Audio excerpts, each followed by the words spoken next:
Muy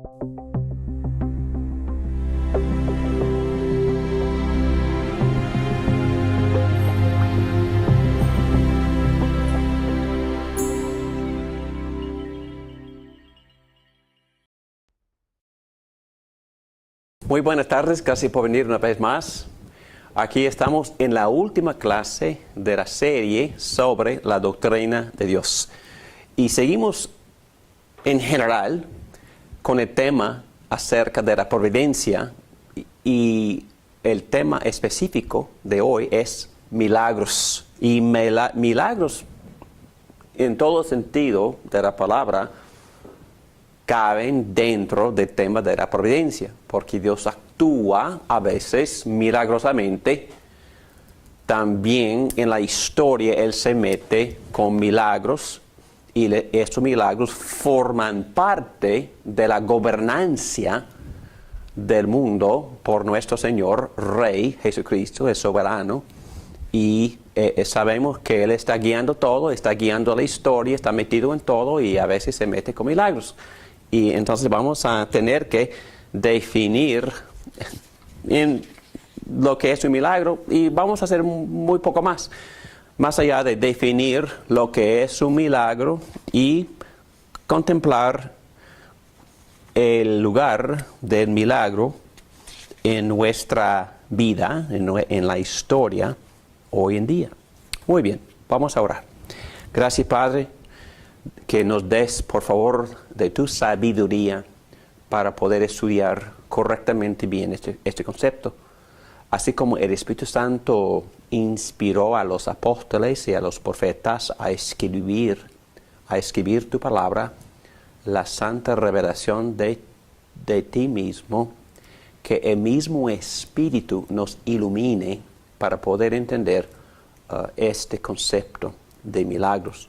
Que me ayudes a mí a enseñar con claridad y que estas enseñanzas sean de edificación para tu pueblo y también de atracción para los que todavía no creen.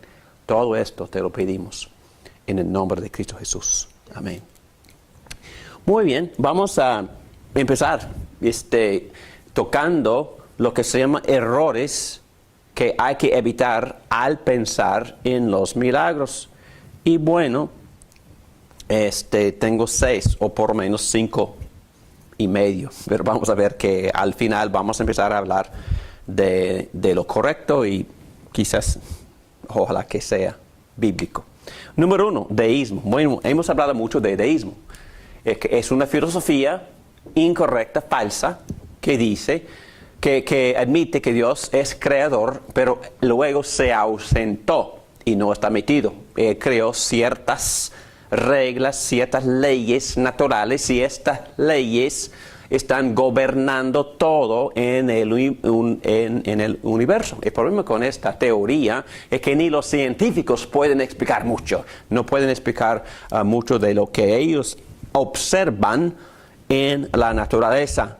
Y también el error número 1 para nosotros, para los que creemos en la Biblia, es que este concepto asume que el mundo puede funcionar por su propia cuenta y no es necesario que Dios se involucre. Pero ya hemos visto en clases anteriores, si entendemos el concepto bíblico acerca de la providencia, Dios siempre está metido, está siempre involucrado, gobernando, controlando, haciendo que todo funcione. Número 2, dualismo o gnosticismo, o quizás filosofía de Platón que hoy en día se ve, son por lo menos 2 niveles, el nivel espiritual y el nivel físico, y según esta filosofía el nivel espiritual es más alto, es que más valioso y es superior al nivel físico. Y Dios interviene solo, según este concepto, ocasionalmente con un acto sobrenatural. Y también no explica, no toma en cuenta tampoco esta teoría que Dios sí está involucrado y está guiando todo lo que Él ha creado. Mateo 5:45 textos que ya hemos estudiado, dice, Él hace que salga el sol. Entonces el sol se levanta en la mañana, según nuestra perspectiva. No estoy hablando en términos científicos, ni los que reportan el tiempo en la televisión tampoco hablan en sentido científico. Dicen que el sol se levanta, pero este texto dice que Dios hace que salga el sol. Y Dios hace que llueva sobre los justos y los injustos. Dios envía la lluvia, y hemos visto otros textos en que una persona ha orado y Dios dejó de enviar lluvia y oró de nuevo y empezó a llover de nuevo. Entonces, dualismo tampoco nos ayuda en entender lo que es un milagro. Número 3, la teoría dice que Dios actúa indirectamente. Bueno, este concepto implica que su providencia ordinaria no es directa, y hemos visto en el concepto bíblico acerca de la providencia que Dios siempre actúa directamente en la creación. Número 4, Dios actúa sin el uso de medios. Y esa teoría siempre me ha interesado, porque salen por la televisión varias documentales en las cuales los científicos, los historiadores, que reconocen que los hechos bíblicos son parte de la historia humana y no están negando esto, pero están tratando de entender lo milagroso en esa historia. Por ejemplo, el Éxodo, cuando Dios dividió el Mar Rojo.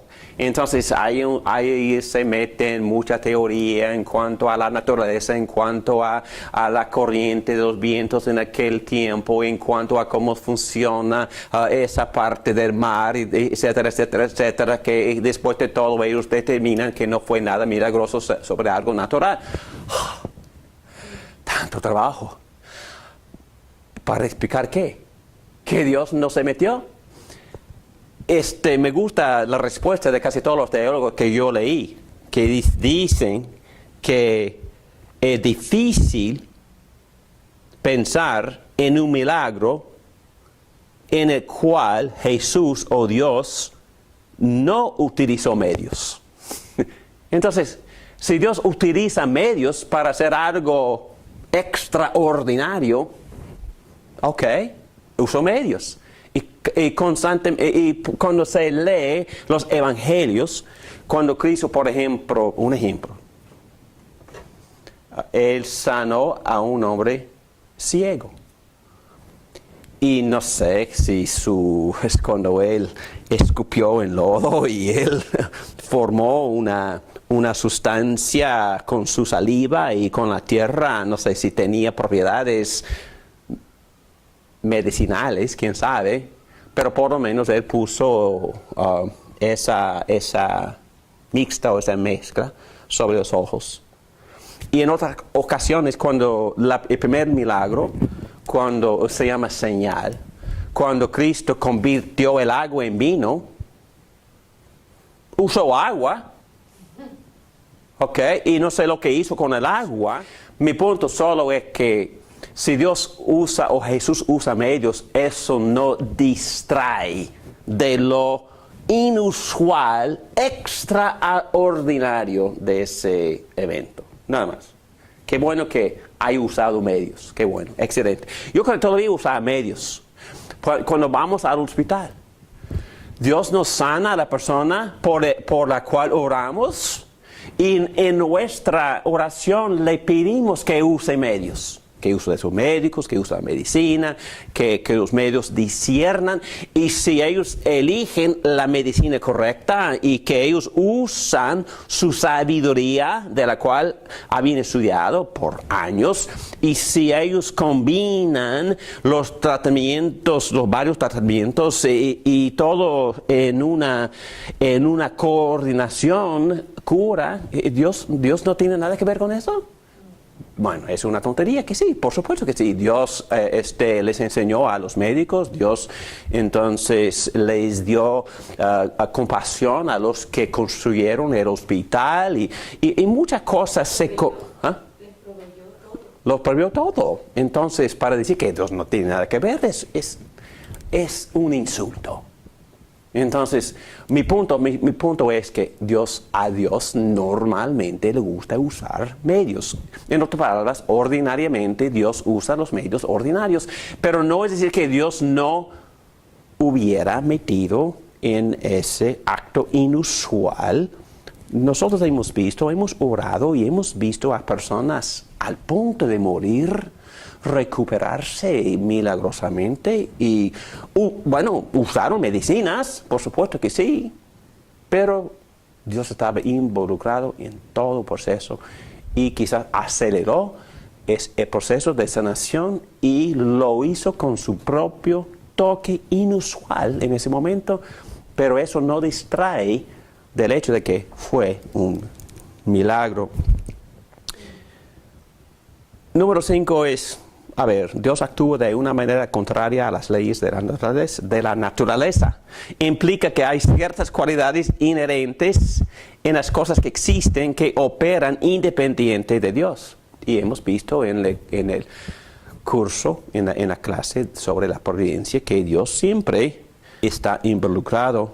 Hay ciertas normas, hay ciertas cosas que suceden como de costumbre y el mundo interpreta todo esto como leyes naturales, pero la Biblia interpreta todo esto como el involucramiento actuando constantemente para que se mantenga todo y para que se adhiera todo, controlado, supervisado, conservado por la palabra de Jesucristo.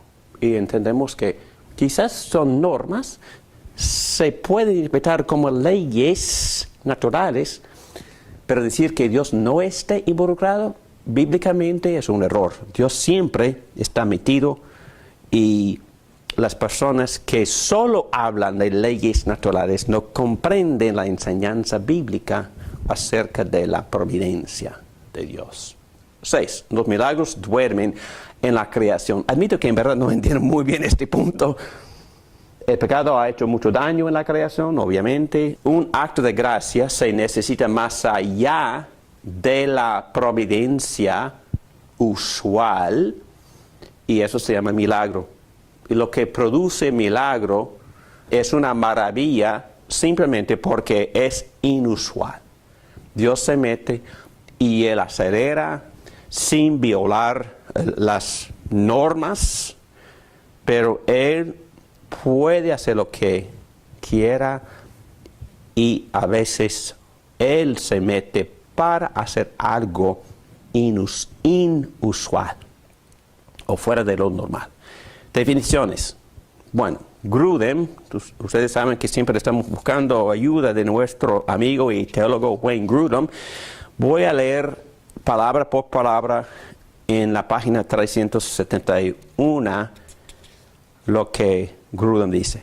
Un milagro es una actividad de Dios de tipo menos común, nada más, en el cual Él despierta el asombro y sorpresa de las personas y da testimonio de sí mismo.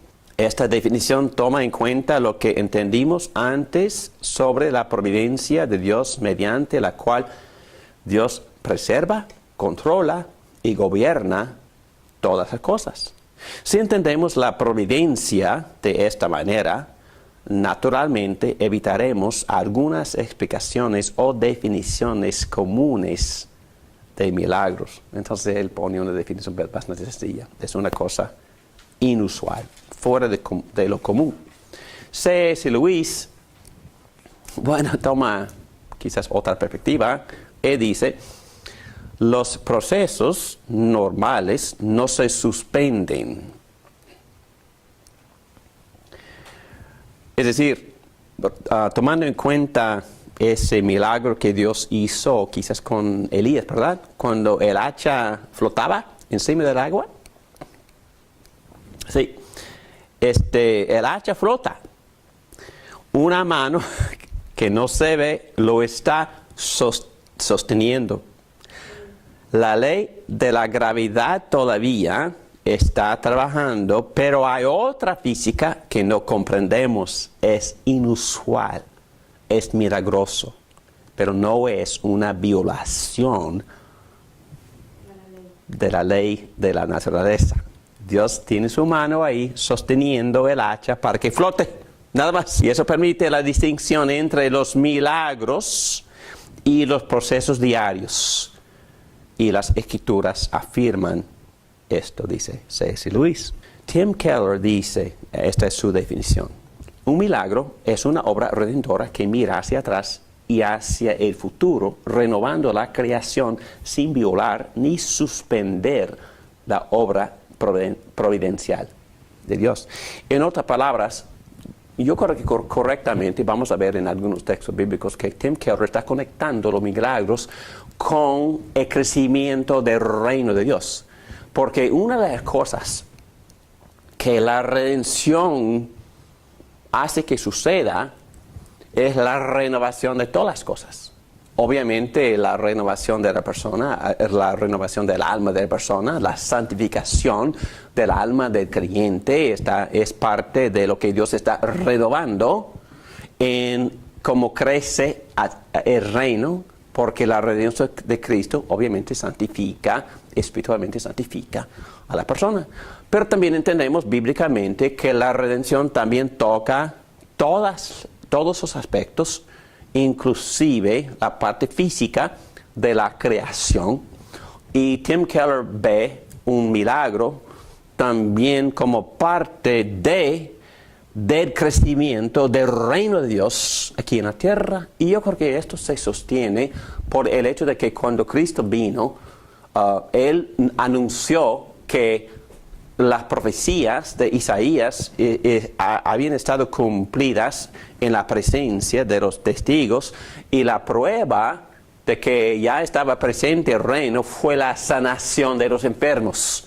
Entonces, Dios estaba metiéndose con esta obra redentora, tocando los cuerpos dañados, contaminados, enfermos por la caída de todo el cosmos cuando el hombre pecó, y Dios está renovando la creación. Y cuando Él hace un milagro, es parte de esta obra redentora de renovar la creación, dice Él, sin violar ni suspender la obra providencial de Dios. Muy bien, vamos a ver los milagros como características de la edad del nuevo pacto. Ya empezamos a hablar de esto. Es que vemos milagros en los líderes, vemos milagros en los apóstoles, vemos milagros en los profetas, especialmente con Elías y Eliseo, y en Moisés, y en otros profetas del Antiguo Testamento, y Pedro, y Juan, y Pablo. Bueno, tenemos las evidencias históricas que ellos, como grandes líderes, en este caso del nuevo pacto, pudieron hacer milagros. Así como dice la palabra de Dios en 1 Corintios capítulo 12, versículo 6, hay diversas funciones, pero es un mismo Dios el que hace todas las cosas en todos. En la iglesia, 2:28, Dios ha puesto en primer lugar apóstoles, en segundo lugar profetas, en tercer lugar maestros, luego los que hacen milagros. Entonces fueron parte del nuevo pacto, parte del crecimiento del reino. Después los que tienen dones para sanar enfermos, y los que ayudan a otros, los que administran y los que hablan en diversas lenguas. Muy bien, ¿cuál es el propósito de estos milagros? Bueno, vemos que la Biblia nos dice con claridad el propósito: autenticar y verificar la identidad de Jesús. Y sin leer el Evangelio por completo, si uno lee el Evangelio de Juan, Juan solo presenta 7 milagros. Pero interesantemente, él no los nombra o no los llama milagros. En vez de usar la palabra, él usa la palabra señal. Son señales. Y es muy interesante y muy informativa la palabra, porque una pregunta. ¿Para qué es una señal? Para señalar. Entonces, si Cristo anda haciendo señales, y el propósito de una señal es señalar, entonces, ¿qué estaba señalando la señal? Que él era Dios. Que era divino, que Jesucristo era el Hijo de Dios. Entonces, lo que la señal señalaba en el Evangelio de Juan fue la autenticidad de acertación de Jesucristo presentándose como Mesías e Hijo de Dios. Y por eso, después de presentar todas esas evidencias, la conclusión, voy a leerlo, la conclusión de Juan en su Evangelio, después de presentar las evidencias, las señales, es que Cristo hizo muchas otras señales milagrosas en presencia de sus discípulos, las cuales no están registradas en este libro, pero esas señales se han escrito para que ustedes crean que Jesús es el Cristo o el Mesías, el Hijo de Dios. Entonces, la señal se usa o tiene como propósito verificar esta aceptación que Cristo es el Hijo de Dios y para que al creer en su nombre tengan vida. Entonces tiene dos propósitos: verificar la identidad del Mesías, el Cristo, el Hijo de Dios, y también para estimular creencia en esta persona, Cristo, Mesías, Hijo de Dios. Ese es el propósito de la señal, del milagro. Hay que tomar en cuenta eso porque es muy importante, porque el propósito, el milagro no tiene cualquier propósito, tiene propósito específico. Y muy paralelamente hablando, número 2, el propósito de la señal o del milagro es autenticar el mensaje. No solo autenticar a la persona, la identidad es correcta, Mesías, Cristo, Hijo de Dios, pero también autenticar el mensaje. Juan 3:2, sabemos que eres un maestro. ¿Quién dijo eso? Nicodemo, ¿verdad? Sabemos que eres un maestro que ha venido de parte de Dios. ¿Por qué?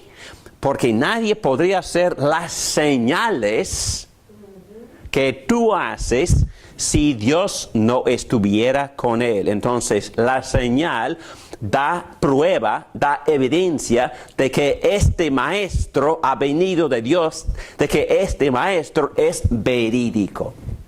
La señal. Muy bien. Entonces, autenticar y autorizar a los apóstoles. Los apóstoles, según a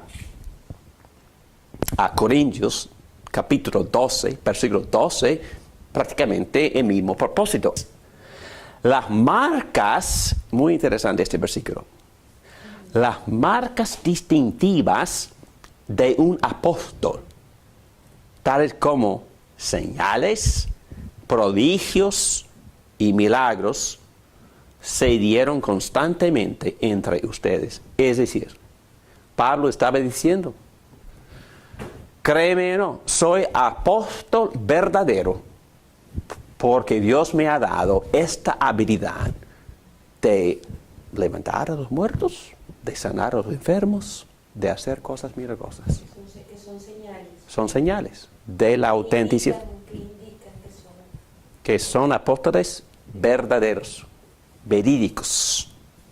Muy bien. Y número 4, como ya hemos visto, el propósito es una manifestación o manifestar o decir en voz alta, aquí está el reino.